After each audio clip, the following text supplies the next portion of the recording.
Olá a todos.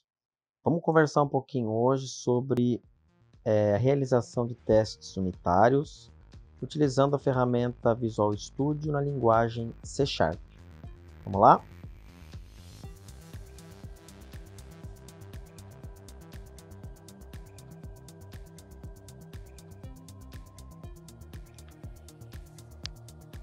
Pessoal, estamos aqui com o nosso projetinho. Projetinho que foi construído aí numa das últimas videoaulas, né? Eu só fiz uma pequena adaptação aqui na classe Esfirra, que é a classe que a gente vai utilizar aqui para teste, né? Para executar os testes unitários. Então, eu vou demonstrar o teste unitário com a classe Esfirra.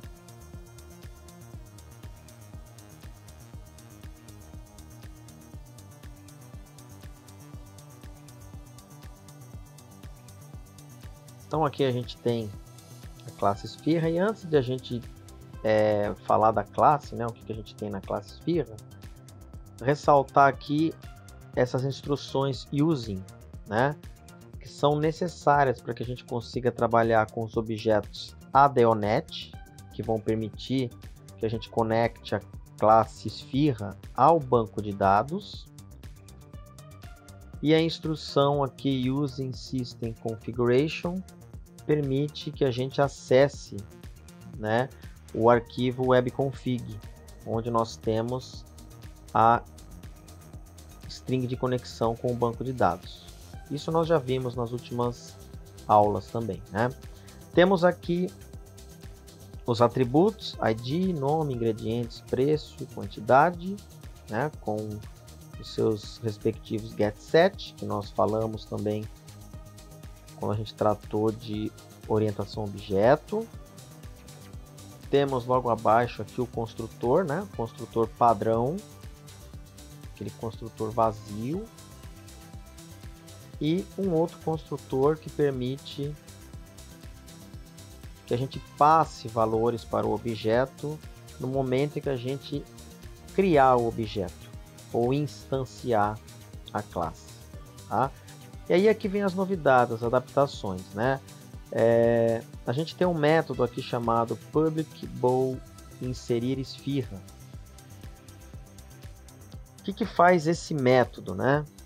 Esse método ele vai cadastrar uma esfirra no banco de dados. Então aqui a gente tem código padrão, né?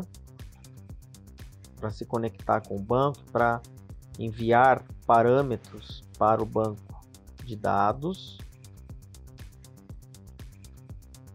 Então aqui a gente tem todos os atributos da classe Esfirra, né?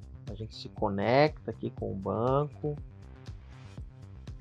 Então toda essa parte aqui a gente já viu, né? Quando a gente falou nas últimas videoaulas, quando nós falamos sobre a ADONet, sobre conexão com o banco de dados. O que temos de novo aqui, né?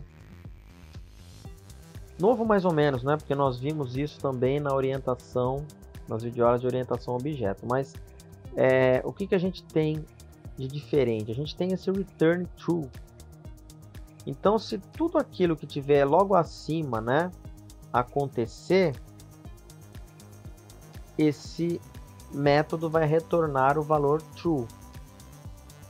Ou seja, se realmente eu conseguir cadastrar algo no banco, eu vou retornar true. Se eu não conseguir, ele vai, se der algum problema, né, por exemplo, ele vai entrar aqui no catch e vai retornar false.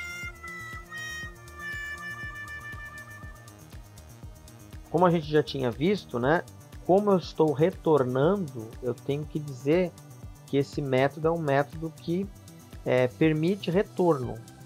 E no caso, como eu retorno apenas verdadeiro ou falso, né, true, Tzinho aqui, né, ou false, eu tenho só dois tipos de retorno.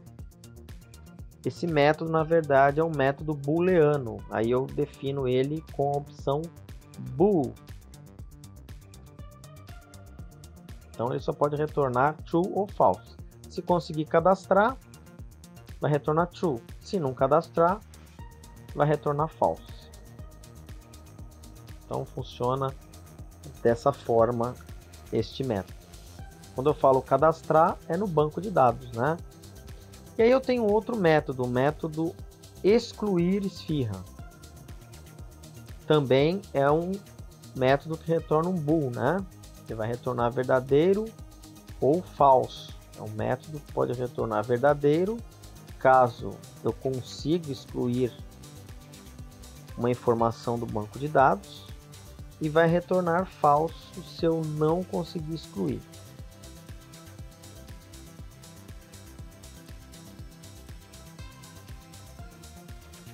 Então aqui a gente tem a PD, né, para poder deletar a informação do banco, a Store Procedure.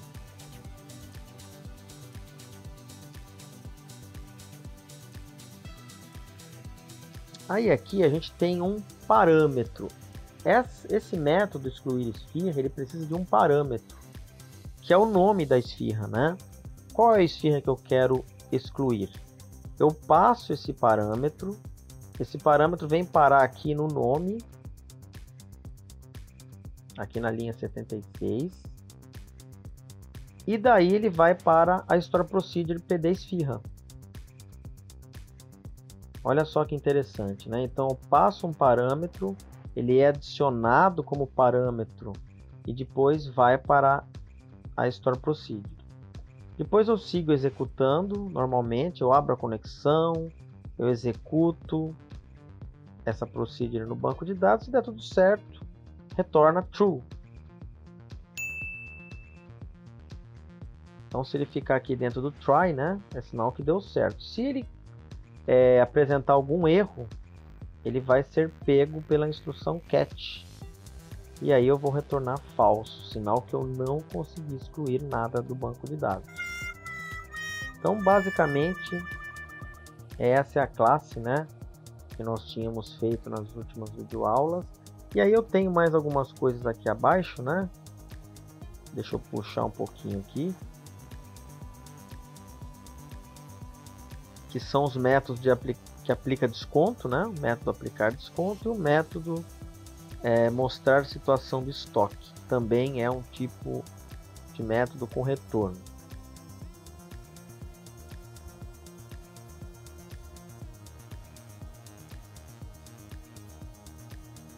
Pessoal, eu vou dar aquela pausa no vídeo para não ficar muito longo.